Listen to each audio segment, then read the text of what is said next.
There are a lot of interesting reports out there, and if you have time, and I don't think most people do, you begin to look at these reports of Ukrainian gains. You discover that in many cases, the areas where they are claiming that they made gains are nowhere near the battlefield. They're not even in the security zone.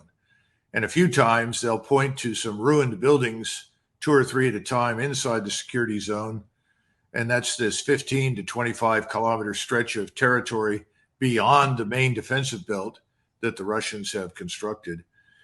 So I would tell you there have been no gains at all because everything always hinged on the ability of the Ukrainian counteroffensive to reach the main defensive belt, crack it, move through it in order to reach something of importance like Melitopol.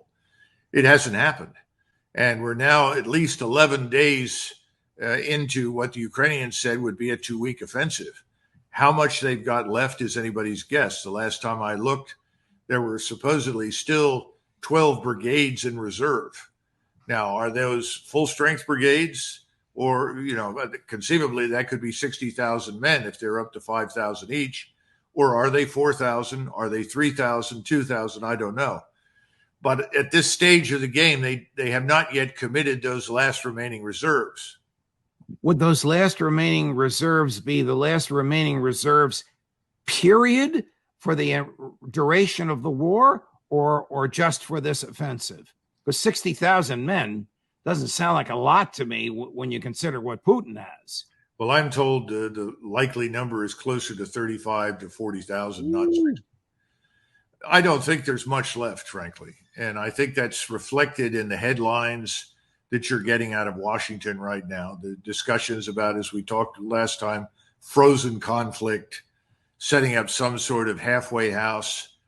Washington knows that Ukraine is close to collapse. It very definitely is. The country is destroyed. The military has been weakened beyond imagination. You're talking about people that are being thrown into action without adequate artillery support, without adequate protection in the air and missile defense category.